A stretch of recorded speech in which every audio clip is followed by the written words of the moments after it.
Yeah, and there we are. We're live on the first episode of the Selling Collective. The Selling Collective. Look, I've already screwed it up, Matt. Maybe you should be the one that's running this show.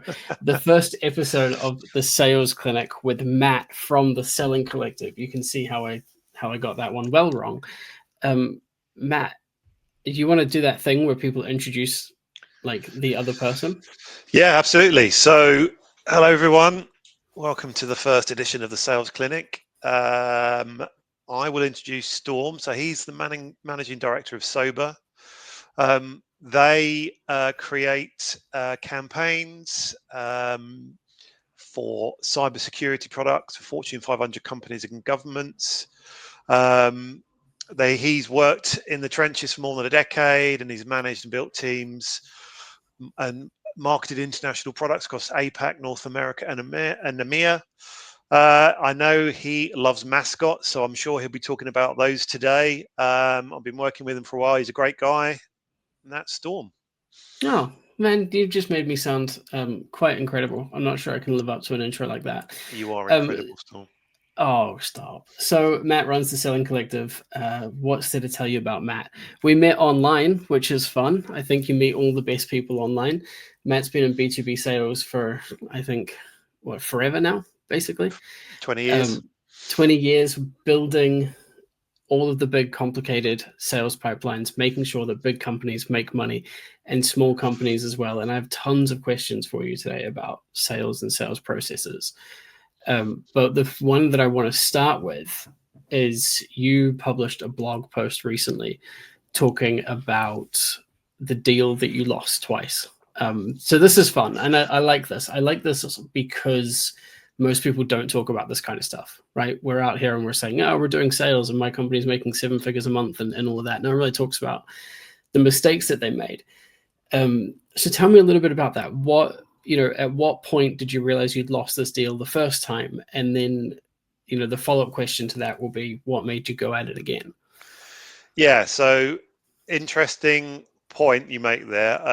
In my leadership career, I was always very honest and I was always very willing to tell my team about the mistakes I had made. I think it makes you more human, more relatable because no one's perfect. And you'll meet a lot of sales leaders and sales experts who tell you they're perfect and never made the mistakes. But no, I have absolutely made lots of mistakes, and it's a very important learning experience.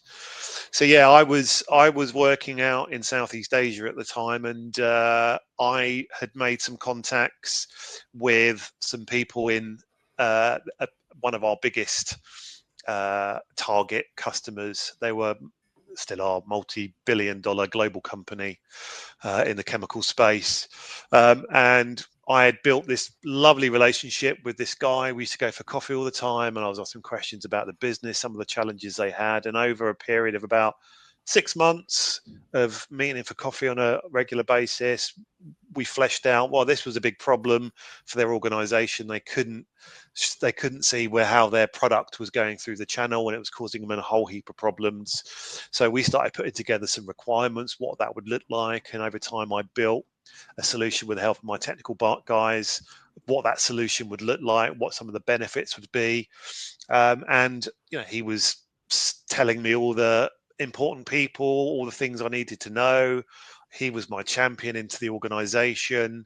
We eventually got to the point where I was presenting this to a team of 5 individuals, only one of which I knew, and that was when the red flags started flashing. I thought it was a done deal. I thought it was a case of just, we're going to go there, show them what we can do and how wonderful it's going to be, and they would literally sign off there and then. Although that's a little bit naive, but that's essentially what I thought. And I remember presenting this, thinking, well, how well has this gone? Didn't know everybody. I just thought it was a checklist of, a procurement process. My champion has been working hard to position me.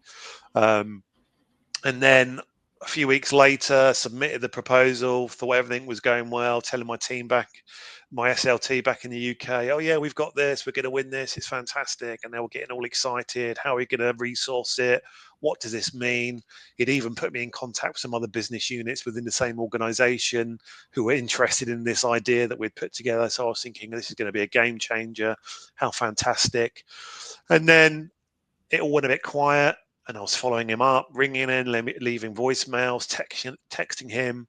And then I got a dreaded text message from him saying, ooh, they've gone with another vendor. And I was like, what other vendor? Somebody else had come in at the last minute, and they'd decided to work with this particular organization. Over text message as well. I originally have a text message. So I phoned him straight back and was like, what do you mean? My whole heart sank. He said, look, really sorry, mate. I think they've made a bad decision. I will try and sort this out internally. And then I got the email from the official email saying thank you, but no thank you. So I remember having to phone our GM back in the UK, and he was like more apologetic than angry, which made it worse for some bizarre reason. So yeah, my whole sort of world collapsed, because for the last 6 months I've been working really hard on pulling this together. And then yeah, it went quiet for a couple of weeks, and I just assumed it was dead and buried. And then I got an email, I think, or a text message. I think it was an email from their procurement team saying, there's been a problem with this vendor. There's some financial red flags have been raised, and the legal have said we can't work with them, so we want to re-engage with you. Brilliant. I thought, here we go again. I thought the risk or the problem had been price. So I worked hard to put some discounts in there, made it all a bit, in my mind, a bit more palatable, highlighted why we weren't at risk financially, how we were this big organization, resubmitted it, spoke to this guy a few times, and he was like, yeah, again, it's a done deal. Well done. Here we go. And about a week later, I got another email saying, thanks, but no thanks, which I was more angry about than anything else. So I asked for a debrief. and I asked all those sort of questions you should ask after you've lost a deal. What were the top 3 criteria and whatever? And price wasn't in any of them. And it was actually, they saw us as more risky, even though this company had some financial issues. They thought the risk was greater with us, because these guys had an off-the-shelf product that they could deploy and go. We were going to have to do some configuration and do some dev work here and there. But yeah, so the lesson that I really took out of that was never trust anybody. Always make sure you have identified all the decision makers. Clearly I hadn't. I thought I had, or I thought he was working behind the scenes to sell into those decision makers. So I trusted him, which I shouldn't have done. I should have not, and made sure we mapped out all the decision makers, and then gone to meet every decision maker, understand the problems that they were facing through this particular issue through the channel, and then tailored the solution to make sure we hit all those problems, so that instead of 1 or 2 people who we would help, it would be the 5 or 6 decision makers. So yeah, a very painful experience, but a really good learning experience. How did you I kind of want to ask you how you came back from that. Like, obviously you closed other deals, kept the job, all of that sort of thing. But before I ask you that, what's a good way to get in with those other decision makers if you don't know who they are and you think you've got a champion? Yeah, so there's a few ways of doing it. One is LinkedIn, seeing who the decision makers might be, reaching out to them separately, which is not the best way of doing it, but often you'll have a champion or a supposed champion who, for whatever reason, I've never understood it, want to control everything, and they won't introduce. They perceive it as risk. If I introduce you to my CMO or my CTO, I lose control.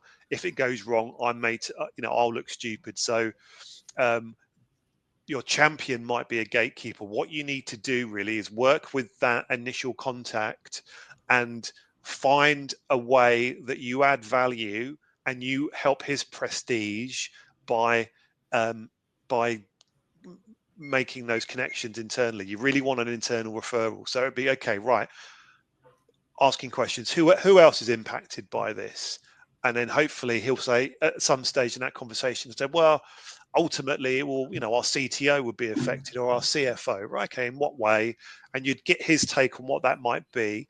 And then you'd have to essentially do a pitch to say, right, okay, well, I think it's important that I speak to him because you've given me all these brilliant insights, and I'm sure if we do this thing, we're saying the value that we can bring to the CFO is XYZ. And, wouldn't it be great if, you and I having this conversation, we can then help the CFO. That's one way of doing it. Also understanding their KPOs. So that person will have a KPOs. If you can clearly map and align the solution with their KPOs, it's in their interest then to get it signed off. So they're going to help you navigate the organization, because he wants those to hit those KPIs, right? So yeah, there's a lot of ways of doing it, and you got to tread carefully. And sometimes that champion will be a blocker, and they're not a champion. So sometimes you have to bypass them, which is a risky thing because you're going to annoy them. But if you're, and a lot of people are in this, they're stuck at this level, they can't get out. Well, sometimes you have to risk damaging that relationship to get to the real decision makers. So that's an interesting point. I did something similarly, but on a much smaller scale, where I went in with someone that I thought was the champion. We had a really great call and talked them through, this is positioning, this is what we can do for you. These are the problems that you've got. They went, yes, agree. And I went, but I've got to kick this up the chain. And I went, man, no stress. Like, here's everything that I've told you. Here's the deck, all of that sort of stuff. Kick it up the chain. Actually got a meeting that day put in for the week later for when they've kicked it up the chain. But before that second meeting comes in, I get an email. Hey, I've spoken to the guys at the top of the chain. They're not interested. Now, some of the people watching this will be sort of hopefully be able to learn from our mistakes. What do you think I could have done in that situation to either go around this champion or to make sure that meeting had stayed? So I would say, so what? So what was the benefit of them working with you? What was the benefit of that person putting you in contact? And what was the benefit of that senior person, decision maker, having a contact with you? What you hadn't done in that conversation, I would suspect, Storm, is you hadn't uncovered the real business issue that your solution would have addressed. So, for example, in my previous role, we were selling a particular type of integration software, and we used to sell it as it's an efficiency. If you buy this software, it will save you 5 days a month or whatever it might be. And we would often get a so what response, exactly like you. Yeah, it sounds interesting. I'll speak to my boss. Oh, and then it dies a death. What we learned to do, what we trained our team to do, was go beyond that and say, right, well, those 5 days of lack of efficiency, why is that? Well, because they're keying in information. Okay, what happens then? Well, they might make a mistake. Well, if they make a mistake, what happens then? Well, our customer can't pay our invoice. Well, what happens then? They can't pay their invoice. Then they go on block in our ERP system. What happens then? Well, if it goes on block, they can't order any product. What happens then? Well, if they can't order product from us, they'll go to a competitor.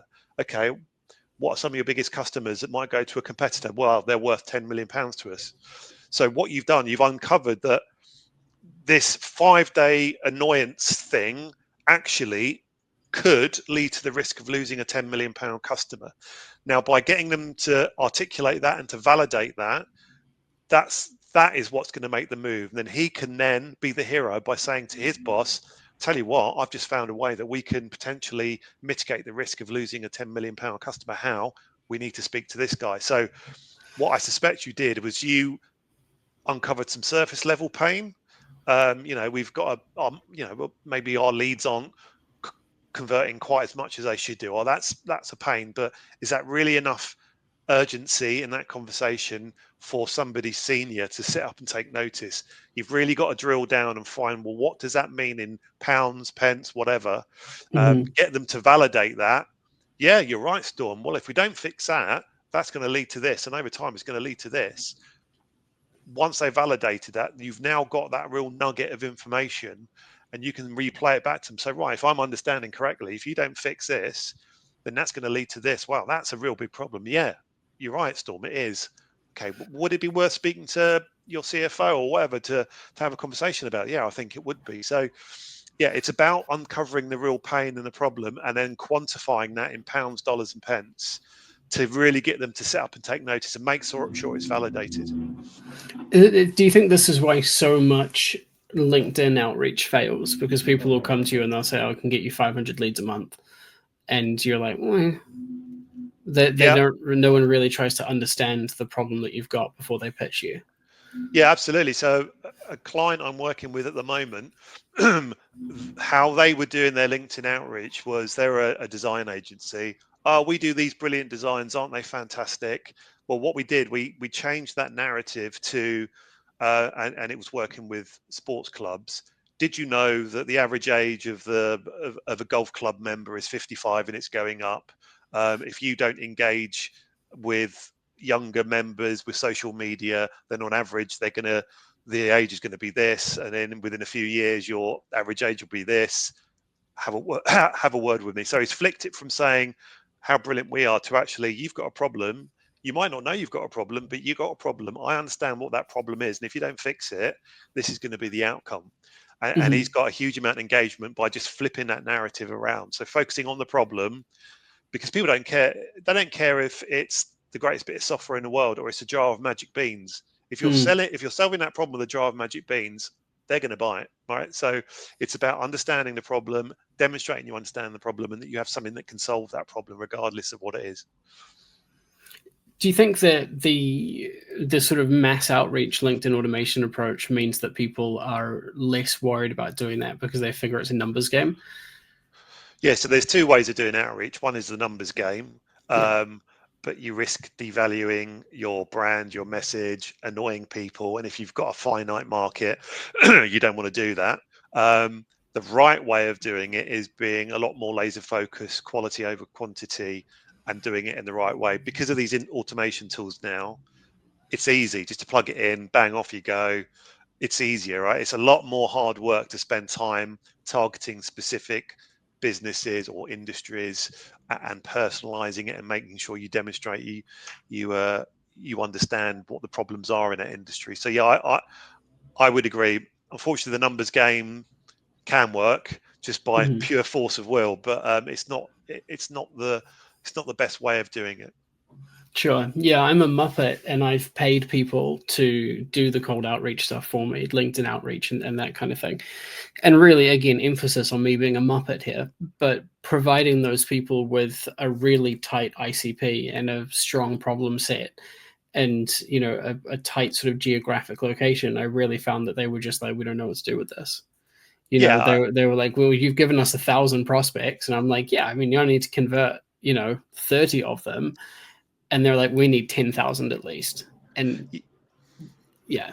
there are some good lead gen businesses out there that do it correctly, but you're gonna, you get what you pay for. So it's not going to be a Where were cheap you way two of years doing it. ago, Matt? Yeah. Well, let me ask you then. So, what's worked for you? I mean, I know I jokingly said at the beginning that you've got quite creative ideas and mascots, but what's worked for you? Yeah, what's worked for us? A lot of hope, I think, has been the things that have really worked the most for us because we specialize in market positioning. And our whole thing is telling companies that you need to be different so that you can attract different clients, different customers. So you can essentially outsell your competition, right? If you're an accountant, well, all accountants do the same thing. But if you talk about what you do differently and in a way that's specific to a niche, then all of a sudden you're not competing with every other accountant. So with that in mind, we have to prove that the things that we say work. That's our most important proof point.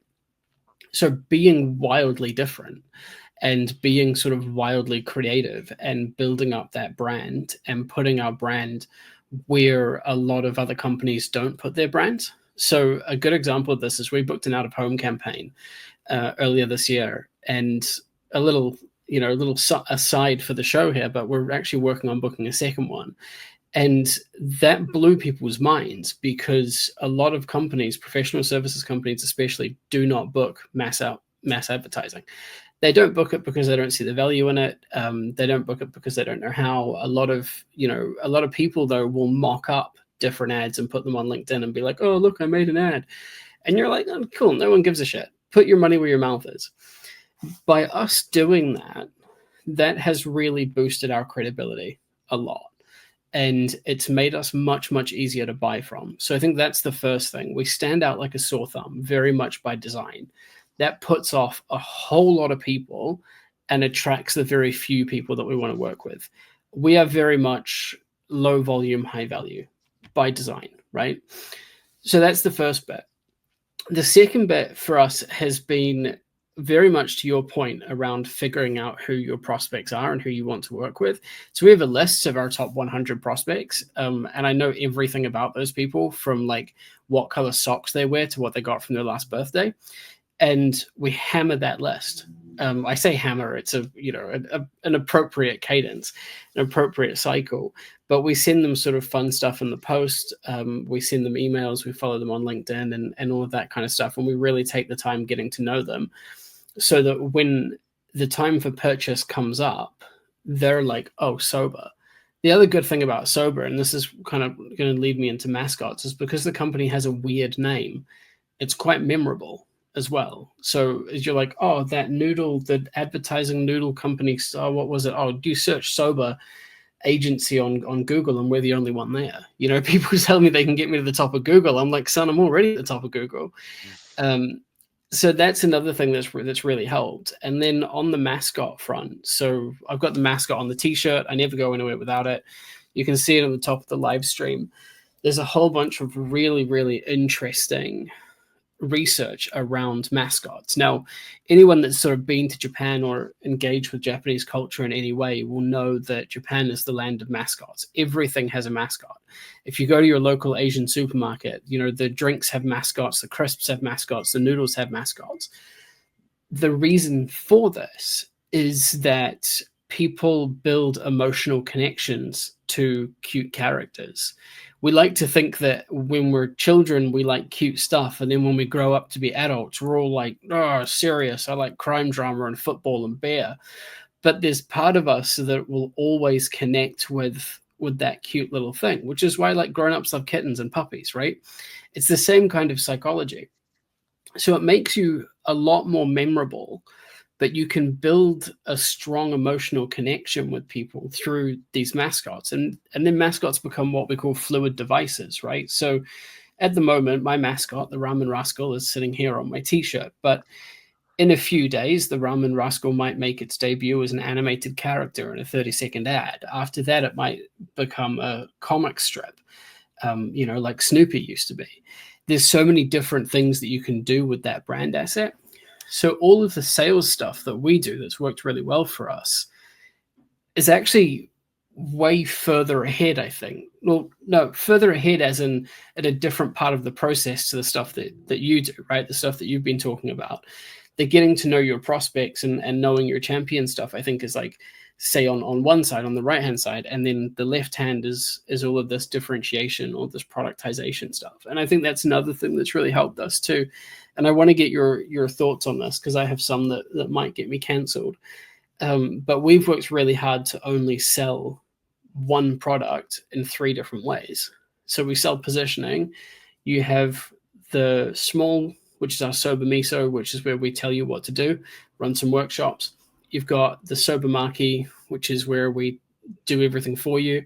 And then you've got the Sober Bento, which is this last 2 combined, plus all of the content and advertising you need to sort of go out to market. That's helped a lot. People understand what we do. We've just started putting the pricing for the Sober Miso on our website, which is something we did a couple of years ago, but then took down, but it's now back up. There seems to be a movement online around putting your pricing on your website. I want to ask you what you think of that from a sales perspective. In my experience, the only people that are doing that are the people that are selling things that are relatively cheap. You don't see a, Splunk, for example, or HubSpot saying, oh, it's only 20 grand a month. Like, no one really does that. But if it's 6 grand one off, people seem easy enough to swallow. There's no price tag shock there. So what do you think about that? Well, if you look at a customer journey, price is only important at the very beginning of that journey. And if you had a graph, you'd see it go down in importance and towards the end of the journey. Okay. Why that is because people don't want to waste time having a conversation with you if you're gonna blow their budget. Okay. Over time, they realize the value you're going to bring. And it's only really when you get to the end of that process, when procurement or you're actually starting to think about paying it in pounds and pence, then it comes back into play again. What that says really is if you're building up value, or maybe I'll say it's another way, what really concerns people is the outcome. So I said earlier on, the so what. Yeah. I've been in situations where I've been told there's no budget. If you can build the value and show the problem and the pain you're going to address, they will find the budget. So I think to answer your question, I think you're right. If it's a more transactional sale and it's more commoditized, then they're going to be more price sensitive. So having your prices out there, if you're competing on price, is great. If you're going to, and I don't think you should be competing on price, it's competing on value. So I'm in two minds. I understand why it's there, but ultimately you really want to have that conversation, build the value, and then make sure that what you're charging meets that value, because you might be delivering $1 million worth of value but you're only charging them $10,000. Now that's a big issue for you, right? But I think that comes over time, with a small business when you're just starting out. Like, I know you've been going longer than I have. That takes time to build that confidence, to build that experience, all those case studies. But that's really where you want to be. I don't know enough about your industry, so take that with a pinch of salt. But yeah, once you start discussing price, even at the very beginning, I was always very concerned about talking about price, because you set an expectation. Even if you do a range, it's between 10,000 and 50,000. They're going to get anchored to the 10,000. So yeah, you need to be careful with price. Interesting. And it's interesting what you say too about people finding the price. One of the things that we've done before is offer the 3 services. The price is the price, but if people say, well, we can't afford it, we then take things out and to lower the price down for them. And that's been interesting because, firstly, I think when you're just starting out, and I know a few people watching this will be in that boat, when you're just starting out, that's a very scary thing to do, because you want to take all of the money that you can get so that you don't end up homeless, right? But as you go on, what we have found is that people will say, oh, like, I can't afford it. And we'll say, okay, well, we can take things out for you, but you have to do them yourself. And then they say, well, we don't know how to do them, so we'll just find the budget. That's very rewarding from a sales perspective, don't get me wrong. But from a personal perspective, I think when you're going through that process, that can be quite scary. Any tips for kind of managing that, like, sales cycle? Is anxiety the right word that people get when they're coming up to trying to close deals with clients? Yeah, so there's 2 things you can do in that. So I would say what hasn't happened correctly there is the beginning of that sales conversation. You haven't uncovered and got quantified the problem that you're going to solve. So they're looking at it in the wrong way. If you had done that slightly differently and you'd linked all the various features and scope with that solves that problem, that solves that problem, or without these, you won't solve this problem, then you're less likely to have those late stage pricing objections. So I can always map late stage pricing objections and discounts to the very beginning of that sales cycle. But if you're in that position already, it's very hard to go back to the beginning. So if you find yourself in that position, 2 things you can do. One is you can discount it, or B, you can remove scope. Now, obviously, by discounting, that's not good, and removing scope, a bit like as you've said, that is not necessarily good, because that's going to impact the value you ultimately deliver. So I've been in a situation before where they've said, we'll do that ourselves. We won't have that additional resource from your team. We'll do it ourselves. That has always caused problems, because if you're doing it on the cheap and you're just trying to make do, that is ultimately going to impact the success of that project or that deliverable. So yeah, it's not an easy one to do. My advice in that situation would be to go back to the beginning of the sales cycle and start again. Sales shouldn't be a linear process. It should be a cycle. If you haven't done that discovery correctly, go back and start again. Now, it's easier said than done, but that is what I would recommend. Do people respect if you say, hey, I've made a bit of a mistake, can we do a second discovery call?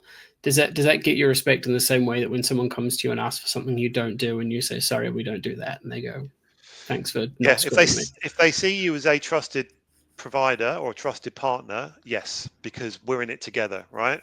If they see you as a transactional vendor, then no. All they want is a proposal and a price. That's all they want.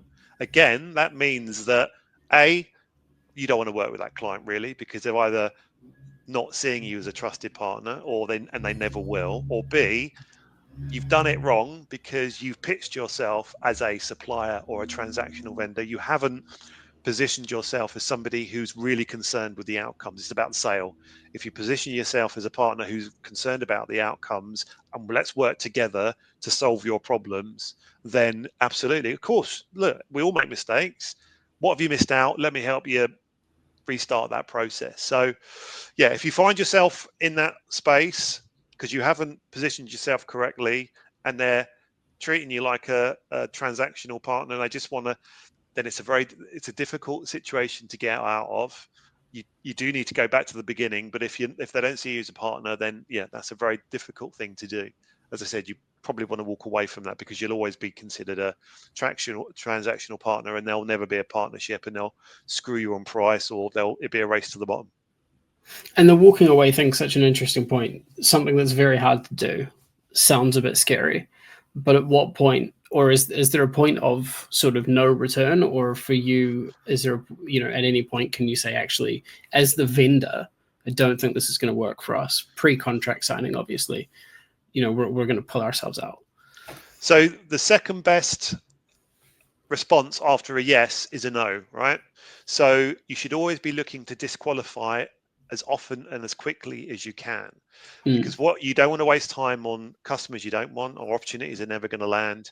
So you're always trying to disqualify as much as you possibly can, because then you're left with those good customers and those good objections.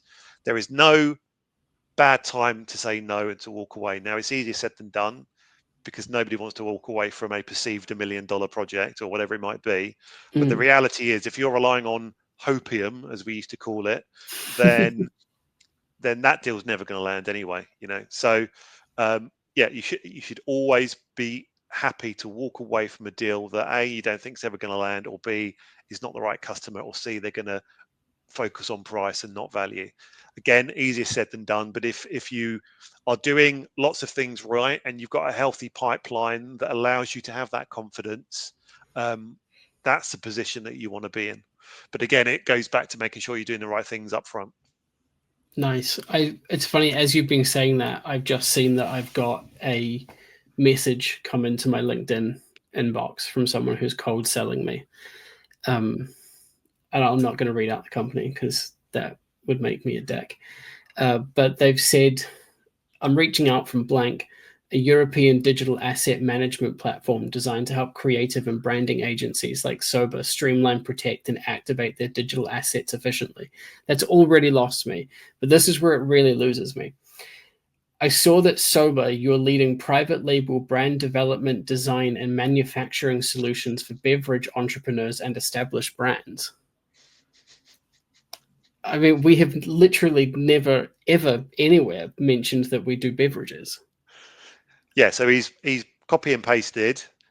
He's put no thought in. He or she has put no thought into it, and they haven't even thought about what would resonate with you. The first line has to resonate, so you actually bother to read it. I think people, on average, spend 2 seconds reading a message or an email. If you're not got them interested with those first 2 seconds, then it's going to go in the bin. So, yeah, that's a great example of how not to do it.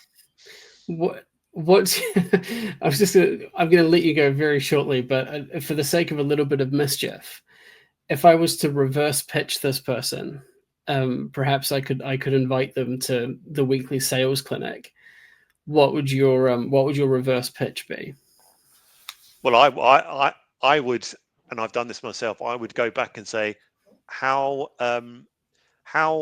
effective are you finding these campaigns? How many leads or conversations have you received from this? And I've had people ping back, say, do you know what? Actually, not very good. And then I've just had a very polite conversation with them. Actually, how I would change it is X, Y, Z. Just salesperson to salesperson. You don't want to do it like this. This is how I would change it. So I do that fairly often when I've got the time, because it pains me to see people doing that, because it's wasting their time, it's wasting your time, it's counterproductive. It reinforces this trope about salespeople just being in it for themselves. So I want to see standards raised, because by doing things like that, you're making us all look bad, and it's counterproductive. But yeah, I'd love. Why don't you ping him and say, "Come in and we'll have a conversation." I think I will. I think I'll invite him to the next session. We can join us as a third, and we can sort of talk through what their sales process is. If that doesn't go anywhere, we'll just have a whole of next week making bullshit up on the fly. But I will try this. Yeah. No, happy days. Matt, this has been brilliant. I think as a first episode, we fucking smashed it. Yeah, thanks, mate. I appreciate it. And I know I waffled. I didn't really ask you too many questions, so apologies for that. No, it was all. I mean, the thing is I think one of the great things about having a sales clinic, right, is it's about sales, and I know I've come away from this learning a bunch of different stuff about our process, and even something that just came through yesterday, which was very exciting. But going back to the things that you said about the start of the sales cycle, making sure I'd ask the right questions to avoid, later stage pricing issues was something that I thought, oh yeah, I actually didn't do that. And as you were saying that, I recognized that I maybe could have squeezed an extra, couple of pennies out of this company. But And that's the first step, for next time, Storm, is looking back and being brutally honest with yourself and evaluating what went well and what didn't go well. Because otherwise, and I've seen this all the time, people who are set and think I'm doing it the right way, it's the customer's fault or it's marketing's fault or it's pricing. You should always look back on your own performance. You can only control the controllables, as we used to say. Everything out you can't control, pricing, marketing, whatever it might be. So what you're in your little world, your little bubble, what you can influence, always be, I wouldn't say self-critical, but be self-aware. What did I do wrong? Be open to suggestions, take on advice, be humble. And that's the best way it's the growth mindset, right? That's the best way to improve. I love that you just rolled your eyes there. I hate all that corporate stuff, but yeah, it's the term they would use, the growth mindset. Yeah, I hate that corporate stuff too, but I love that this has been non-corporate. Yeah, absolutely. I will see you again next week, 12 o'clock, Wednesday. Yeah, absolutely. Incredible. Thanks, Matt. Cheers, dude. Take care. Oh.